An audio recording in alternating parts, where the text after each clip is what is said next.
bertakwa kepada Allah, dengan melaksanakan segala tuntutan Allah Subhanahu wa ta'ala dan menjauhi segala larangan Allah. Dengan melaksanakan yang demikian itu, pasti kita tergolong di kalangan orang-orang yang bertakwa kepada Allah Subhanahu wa ta'ala. Ada satu ayat di dalam surah Al-An'am yang menceritakan tentang dua golongan. Yang pertama yang mendapat hidayah, yang kedua terus berada dalam kesesatan.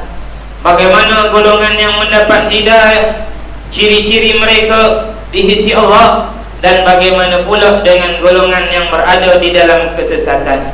Firman Allah Subhanahu wa ta'ala, A'udzu billahi minasyaitonir rajim. Faman yuridillahu an yahdiyahu yashrah sadrahu lil Islam. ومن يرد أن يضله يجعل صدره ضيقا حرجا كأنما يصعد في السماء كذلك يجعل الله الرجس على الذين لا يؤمنون. Dan barang siapa yang Allah beri hidayah kepadanya, maka Allah membuka hatinya, membuka dadanya, membuka jiwanya untuk menerima Islam secara keseluruhannya. Muslimin yang dirahmati Allah, golongan yang mendapat hidayah adalah golongan yang akur dan patuh kepada Allah Subhanahu wa ta'ala.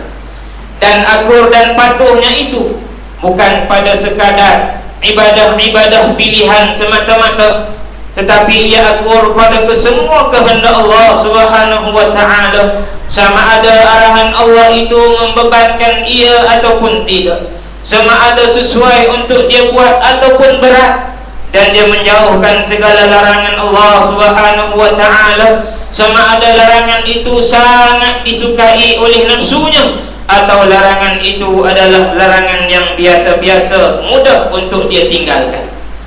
Orang yang beriman kepada Allah Subhanahu wa ta'ala adalah orang yang masuk ke dalam agama Islam secara menyeluruh. Firman Allah Subhanahu wa ta'ala, Ya ayyuhalladzina amanu dukhulu fis silmi kaffah. Wahai orang-orang yang beriman, masuklah kamu ke dalam agama Islam secara menyeluruh.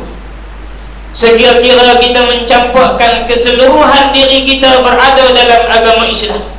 Jangan hanya sebelah kaki di dalam agama Islam, sebelah kaki yang lain berada di luar, bersedia untuk melarikan diri pada keadaan dan waktu-waktu tertentu yang tidak disukai oleh kehendak jiwa dan nafsu. Maka jadilah orang itu akhirnya orang yang seolah-olah lebih tinggi daripada Allah, kerana dia merasa sesuai dengan beberapa perkara dan beberapa perkara yang lain tak sesuai. Dia ada pilihan yang Allah Subhanahu wa ta'ala seolah-olah kena akur dengan kehendak dia. Muslimin yang dirahmati Allah, kalau kita singkap sejarah para sahabat setelah mereka menerima dakwah Nabi sallallahu alaihi wasallam, bersyahadah bahawa tiada Tuhan melainkan Allah, Nabi itu pesuruh Allah, mereka bersedia berhadapan dengan apa sahaja. Lihat sahaja bai'ah yang dikemukakan oleh orang-orang Ansar kepada Nabi. Mereka berbai'ah kepada Nabi untuk mempertahankan Nabi dengan jiwa, dengan harta, dengan negara mereka. Dan memang benar, apabila Madinah diserang dengan serangan yang bertalu-talu daripada Quraisy dan sekutu mereka, para sahabat mempertahankan Nabi sehingga akhir nyawa mereka. Berkampung di luar Madinah demi mempertahankan Nabi sallallahu alaihi wasallam. Ada yang menyumbangkan derma daripada uangnya sendiri sehingga 50 juta ringgit dalam satu peperangan, yaitu peperangan Tabuk, yang didermakan oleh seorang sahabat yang bernama Abdurrahman bin Auf.